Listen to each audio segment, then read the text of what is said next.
Assalamualaikum warahmatullahi wabarakatuh. Selamat pagi teman-teman.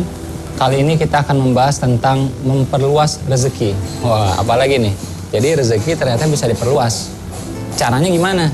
Ya kan? Nah, caranya gimana? Salah satunya adalah silaturahim. Jadi dijanjikan mereka yang rajin silaturahim ternyata rezekinya diluaskan, umurnya juga dipanjangkan. Bukan hanya kemuliaan umur yang bertambah, tapi memang umurnya itu sendiri bertambah gitu. Jadi mungkin umurnya ditakdirkan meninggal usia 63 misalnya. Karena rajin silaturahim akhirnya bisa jadi diperpanjang. Ada yang mengatakan, wah takdir kan nggak bisa diubah Mas Ipo. Bisa. Ya, karena takdir itu dia yang menetapkan. Kalau dia mau mengubah, tentu dia bisa mengubahnya. Kita nggak bisa mengubah, tapi dia bisa mengubah. Ya, jadi nasib bisa diubah, takdir pun yang Maha Kuasa masih bisa mengubah. Kan dia Maha Kuasa. Tentu dia berkuasa atas segala sesuatu. Nah, sekarang kita balik lagi tentang silaturahim ini. Jadi silaturahim itu ternyata bisa memperluas rezeki kita. Bisa. Ini ada suatu penelitian ya. Tadi kan hadis Nabi nih yang mengatakan. Nah, ternyata penelitian mengatakan hal yang sama. Jadi ada sebuah daerah di Amerika, namanya itu Pennsylvania ya. Lebih detailnya lagi namanya itu adalah Roseto. Jadi orang di sana ternyata umurnya panjang-panjang. Umurnya panjang-panjang. Diteliti sama para peneliti gitu ya. Apakah karena makanan? Ternyata tidak. Apakah karena keturunan? Ternyata tidak. Nah, ternyata mereka itu hobi silaturahim. Jadi walaupun udah maju tuh daerah, tapi suasana masih kayak, mohon maaf ya, kayak kampung gitu. Tapi kampung dalam artian yang positif. Mereka rajin ketemu silaturahim, rajin ketemu silaturahim. Akhirnya apa? Umur mereka dipanjangkan ternyata. Dan teman-teman boleh lihat, orang yang rajin silaturahim ternyata awet muda. Kok bisa ya? Perhatiin aja deh. Lihat saudaranya, temannya ya. Omnya, tantenya, kakek neneknya yang rajin silaturahim, coba lihat, awet muda dia. Jadi kita mungkin suka di belakang komputer, di belakang buku, di belakang meja, di belakang mesin gitu kan. Ya silahkan, tapi mestinya kita lebih banyak lagi ketemu orang, ketemu manusia lainnya. Itulah fitrahnya manusia. Jadi ketemu dengan manusia lainnya itu menyehatkan. Bahkan contoh konkretnya teman-teman boleh lihat, rumah yang dihuni dengan rumah yang tidak dihuni, ternyata rumah yang dihuni oleh orang itu lebih sehat. Ya. Kalau rumah nggak dihuni, ada aja retaklah, bocorlah, inilah macam-macam. Jadi manusia ini mengeluarkan energi yang ternyata menyehatkan, ya, menyehatkan. Makanya penting banget untuk silaturahim, untuk karir kita, untuk bisnis kita dan seterusnya dan seterusnya. Beberapa waktu yang lalu saya ke Jepang, ya, saya ketemu dengan orang-orang Indonesia di sana dan saya juga ketemu dengan Muslim-Muslim di sana, walaupun beda negara, ya, beda kebangsaan. Ada yang Afrika, ada yang India, ada yang macam-macam lah. Ada juga yang orang Jepang yang Muslim juga di sana. Saya juga ketemu di ada sebuah musola di sana di daerah Shibuya, ya, Tokyo, Shibuya. Nah, di sana ada musola yang dibangun oleh orang Afrika. Nah, saya ke sana gitu ya. Terus saya pergi lagi ke Masjid Turki di Tokyo juga, walaupun jauh banget ya. Nah, kita pergi ke sana.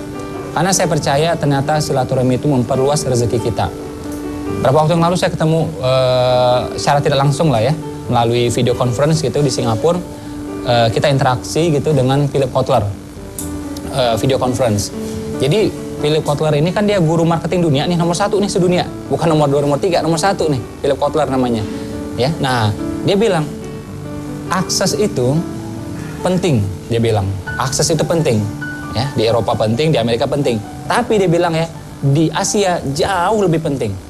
Karena dalam setiap urusan, kalau di Asia ini, menurut dia nih, ini guru marketing dunia nih, dia bilang akses itu sangat-sangat diperlukan ketika kita berada di Asia. Kalau di Eropa ya, kita nggak saling kenal pun bisa deal nih bisnis. Di Asia nggak kenal dulu. Nah, silaturahim dulu ya. Kalau udah silaturahim, baru akhirnya percaya.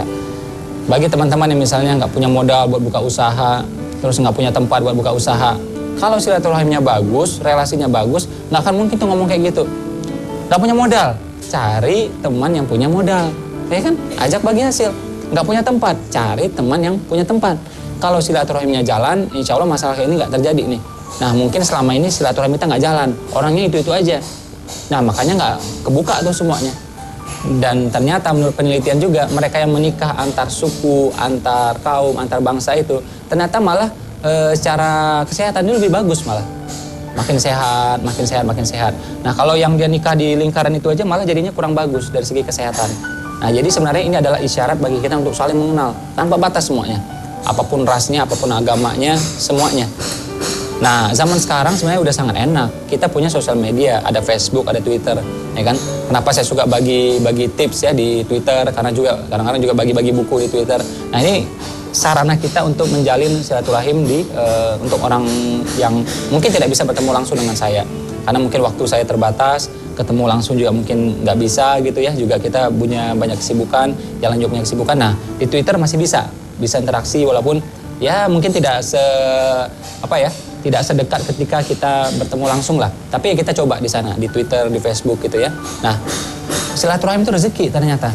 Jadi kayak yang saya bilang tadi, nggak punya modal ya cari orang yang punya modal. Nggak punya tempat, cari orang yang punya tempat. Saya bukan sekedar ngomong, itu yang saya lakukan dulu ketika saya membangun dan merintis bisnis saya. Bisnis makanan dulu pernah, terus yang saya tekuni sekarang bisnis TK ya, TK Khalifah. Awal berdiri itu gitu tuh. Saya nggak punya tempat dan nggak punya uang untuk beli tempatnya. Gimana caranya? Bermitra, berpartner dengan orang yang punya tempat. Uangnya masih kurang nih. Nah, bermitra dengan orang yang punya uang. Terus teman-teman bilang, wah Mas Ipo teman saya miskin-miskin semua, nggak ada uangnya. Nah, salah sendiri. Kenapa temannya miskin semua? Salah tuh menurut saya. Kalau namanya muslim yang benar, namanya orang yang benar, mesti itu berteman dengan semuanya. Yang miskin kita temenin, yang kaya juga kita temenin. Jangan miskin semua, juga jangan kaya semua. Semuanya lah mestinya, ya miskin dan kayanya. Jangan salah satunya, gitu loh. Nah, jadi kesimpulannya apa? Ternyata ada akses, ada aset. Ternyata akses itu adalah aset yang terbaik. Mungkin kita tidak punya ruko, tapi kita punya akses pada orang yang punya ruko. Kita nggak punya mesin, tapi kita punya akses pada orang yang punya mesin, gitu. Jadi selalu ada cara. Kita misalnya arsitek, ada asosiasinya, tinggal masuk ke sana, kebuka tuh linknya semua. Ya, kita developer atau tertarik dengan dunia properti, ya udah gabung di asosiasi yang terkait dengan itu gitu. Kita misalnya pengusaha atau calon pengusaha, nah, kita bisa gabung di TDA misalnya, tangan di atas ya, komunitas tangan di atas, atau di EA ya, Entrepreneur Association. Jadi komunitasnya ada gitu. Atau misalnya kita mau naik lagi nih yang lain nih, oke masuk ke HIPMI misalnya ya, Himpunan Pengusaha Muda Indonesia. Jadi ada sarananya semuanya. Dan ini sekarang saya lihat 5 tahun terakhir ini gelombang komunitas ini, asosiasi ini luar biasa. Kita tinggal pilih gitu loh. Dan ini saya tidak temukan zaman dulu saya kuliah. Susah cari itu yang kayak gini-ginian. Nah, jadi sebenarnya kita bersilaturahim zaman sekarang jauh lebih mudah. Pertama ada sosial media, kedua banyaknya komunitas. Nah, kita udah lihat contohnya tadi, Nabi dari hadis Nabi juga mengatakan bahwa ternyata silaturahim itu memperluas rezeki, satu. Kedua, tadi kita udah lihat contohnya bagaimana orang di Roseto, di Pennsylvania, di Amerika, mereka rajin silaturahim, ternyata terbukti umur mereka panjang-panjang. Saya pengen garis bawahi di sini. Saya yakin kejadian ini terjadi di tempat yang lain, di Arab, di Indonesia, di mana-mana. Cuma kita nih malas meneliti. Nah, orang Amerika dia rajin meneliti, diteliti sama mereka. Akhirnya ketemu tuh bahwa ternyata silaturahim itu memperpanjang umur, beneran, umur beneran. Jadi umur iya, rezeki ya iya. Tadi yang saya sampaikan juga apa? Ternyata juga kesehatan, awet muda juga. Jadi kalau kita hitung manfaatnya, oh nggak habis-habis lah, nggak putus-putus lah, sudah. Ya, bahkan kita lihat ini menarik sekali. Tolong diingat. Ternyata hampir semua ibadah itu ada unsur silaturahimnya semua. Sholat, ya. Ternyata sholat yang lebih baik adalah sholat berjamaah, silaturahim juga. Haji, yaitu silaturahim sedunia tuh. Oke, puasa kayaknya sendiri nih. Ternyata nggak juga. Pas buka puasa sama-sama tuh. Terus ada lagi yang komponen pelengkapnya namanya apa? Zakat fitrah. Nah, ini silaturahim juga. Jadi nggak putus-putus semuanya. Apalagi zakat, itu jelas silaturahim bentuk konkret. Uangnya ada di sana. Jadi hampir seluruh komponen ibadah itu tidak terlepas dari aspek silaturahim. Andai kata dilakukan sendiri itu baik, ketika dilakukan bersama-sama dengan silaturahim ya, dengan berjamaah itu ternyata jauh lebih baik. Nah, dari aspek ibadahnya iya, dari aspek rezekinya juga iya. Mungkin itu saja untuk pagi hari ini yang saya bisa sharing untuk teman-teman semua. Assalamualaikum warahmatullahi wabarakatuh. Selamat pagi teman-teman. Semoga berkah berlimpah.